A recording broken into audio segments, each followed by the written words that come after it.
नमस्कार साथियों, बहुत बहुत स्वागत है मध्य प्रदेश के सभी अतिथि शिक्षक साथियों का। साथियों, आप सभी के लिए एक बहुत बड़ी अपडेट है। जीएस पोर्टल के माध्यम से नवीनतम सूचनाओं में अगर आप देखेंगे तो एक बड़ी अपडेट निकल कर के आई है, जो आज ही ये जीएस पोर्टल पर अपडेट की गई है, अतिथि शिक्षक पोर्टल पर। जैसा कि आप सभी देख पा रहे हैं, और ये बहुत ज़रूरी खबर है क्योंकि आप सभी की जो केवाईसी से संबंधित स्कोर कार्ड है उसके संबंध में जानकारी है। देखिएगा आपके संबंध में क्या क्या लिखा गया है इसमें। शैक्षणिक सत्र 2025 और 26 में माह मई 2025 के प्रथम सप्ताह में अतिथि शिक्षक पोर्टल पर पूर्व से पंजीकृत आवेदकों की प्रोफाइल अपडेशन का कार्य प्रारंभ किया जाना है या संभवतः है। इस हेतु समस्त आवेदकों का समग्र आईडी से ई-केवाईसी होना अनिवार्य है।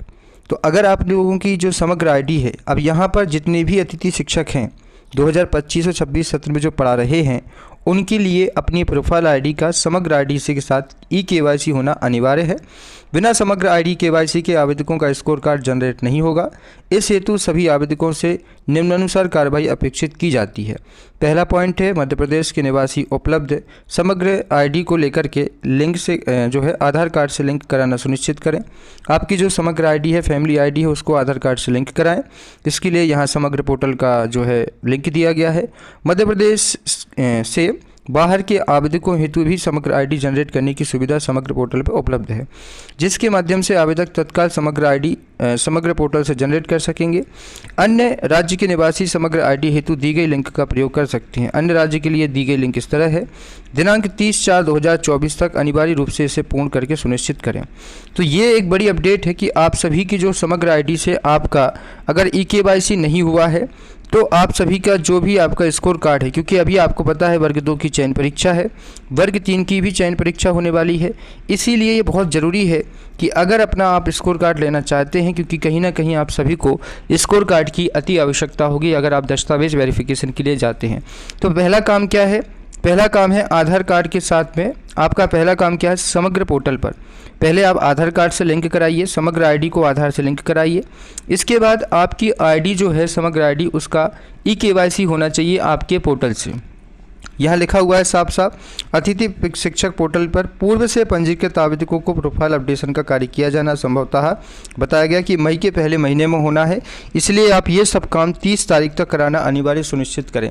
आज 18 तारीख हो चुकी है, तो आप पहले आधार कार्ड को अपने समग्र आईडी से अपडेट कराएं और फिर अपडेट जो है समग्र आईडी होगी, समग्र आईडी को अपने पोर्टल पर जा करके अपनी आईडी से लॉगिन करके उसको सुनिश्चित कराएं, क्योंकि इससे आपका जो स्कोर कार्ड होगा, अगर आप ऑनलाइन इसे जनरेट करेंगे तो ये सही समय पर आपके पास पहुंच जाएगा। अन्यथा आपके लिए स्कोर कार्ड उपलब्ध कराने में समस्या हो सकती है, क्योंकि ये कार्य मई के महीने में ही कराया जाना है।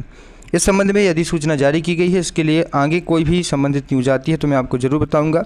अगर ये काम आप व्यक्तिगत रूप से घर पर करना चाहें तब भी कर सकते हैं। अगर आपके पास सुविधा उपलब्ध नहीं है, कि आप नहीं कर पा रहे हैं, तो ऑनलाइन साइबर कैफ़े पर, किसी भी ऑनलाइन साइबर कैफ़े पर जा कर के आप उनके संबंध में चर्चा करें तो वो बता भी देंगे कि आप इसको कैसे कर सकते हो, या 50 या 100 रुपये लेकर के आपका ये वो कार्य कर देंगे। पहले वो आपको समग्र पोर्टल से आपकी आधार कार्ड जोड़ देंगे, फिर आपका अतिथि शिक्षक पोर्टल पर जाकर के ई-केवाईसी भी कर देंगे। जो भी होगा वो आप घर से भी कर सकते हैं अगर आप सुविधाजनक समझते हैं, अन्यथा आप ऑनलाइन साइबर कैफ़े जाकर भी इसको करवा सकते हैं। तो ये ज़रूरी कार्य है। इससे आपका जो भी आपका स्कोर कार्ड बनेगा या जो आपका अनुभव प्रमाण पत्र बनेगा, उसमें कोई भी समस्या नहीं जाएगी। रही बात नवीन आवेदकों के लिए, तो जून जुलाई में आप सभी के लिए आदेश फिर से आएगा, या हो सकता है अप्रैल में आ जाए। नवीन सत्र 2025 कह सकते हैं 26-27 के लिए, क्योंकि अगला सत्र आपका जून जुलाई में शुरू होगा।